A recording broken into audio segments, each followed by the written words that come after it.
ఇక్కడ మంత్రి జగదీష్ రెడ్డి మరోసారి రామరెడ్డి దామోదర్ రెడ్డితో తలపడుతున్నారు. 2014-2018 ఎన్నికల్లో ఆయన మీదే గెలిచిన మంత్రి హ్యాట్రిక్ పై కన్నేశారు.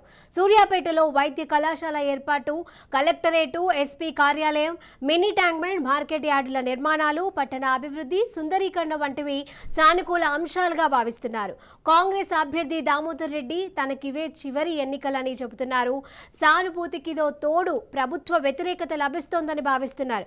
కాంగ్రెస్ సంస్థాగత బలంగా ఉన్న పార్టీలో అసమ్మతి కొంత ప్రతికూలం కావచ్చు. అయితే మాజీ ఎమ్మెల్యే సంకినేని వెంకటేశ్వరరావు బీజేపీ అభ్యర్థిగా పోటీలో ఉన్నారు. 2014లో రెండో స్థానంలో నిలిచిన ఆయనకు ఓటు బ్యాంక్ గణనీయంగానే ఉంది. బీఎస్పీ అభ్యర్థి వి జానయ్య యాదవ్ బీసీ నినాదంతో ముందుకెళ్తున్నారు. సూర్యాపేట జిల్లాకు సంబంధించి మాత్రం సూర్యాపేట జిల్లా హెడ్ క్వార్టర్గా తయారు చేసుకుని సూర్యాపేట నియోజకవర్గంలో వేల కోట్ల రూపాయలతో అభివృద్ధి చేశాడు మంత్రి జగదీష్ రెడ్డి.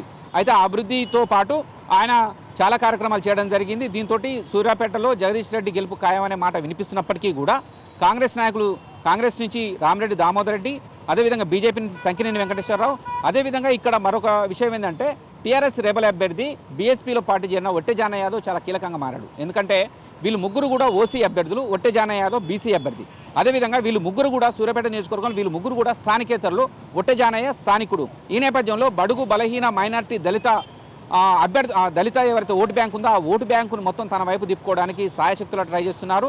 మొన్నటికి మొన్న మాయావతిని రప్పించి కూడా బహిరంగ సభ పెట్టి తన సత్తా ఏందో చాటాడు.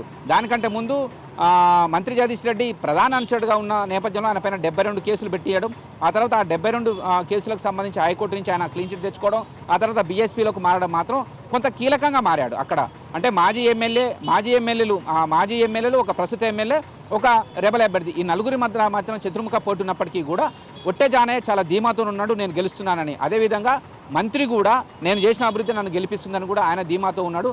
కాంగ్రెస్ కూడా ఇప్పటికే 2 సార్లు టీఆర్ఎస్ పార్టీ రాష్ట్రాన్ని ఇచ్చిన టీఆర్ఎస్ పార్టీని ఆశీర్వదించారు కాబట్టి ఈసారి కాంగ్రెస్ పార్టీ టీఆర్ఎస్ ఇచ్చిన పార్టీగా మమ్మల్ని ఆశీర్వదించాలని వాళ్ళు ధీమాతో ఉన్నారు. కాబట్టి ఇక్కడ మంత్రి జగదీష్ రెడ్డికి మాత్రం కొంత ఎక్కువ స్కోప్ ఉందని చెప్పొచ్చు. ఇక తుంగతుర్తి నియోజకవర్గానికి వచ్చి ఎస్సీ కాన్స్టెన్సీ తుంగతుర్తి నియోజకవర్గానికి వచ్చి కాంగ్రెస్ అభ్యర్థి ఖరారు కాకడానికంటే ముందు 70% గాదర్ కిషోర్ గెలుస్తున్నాడనే సర్వే రిపోర్ట్స్ వచ్చాయి.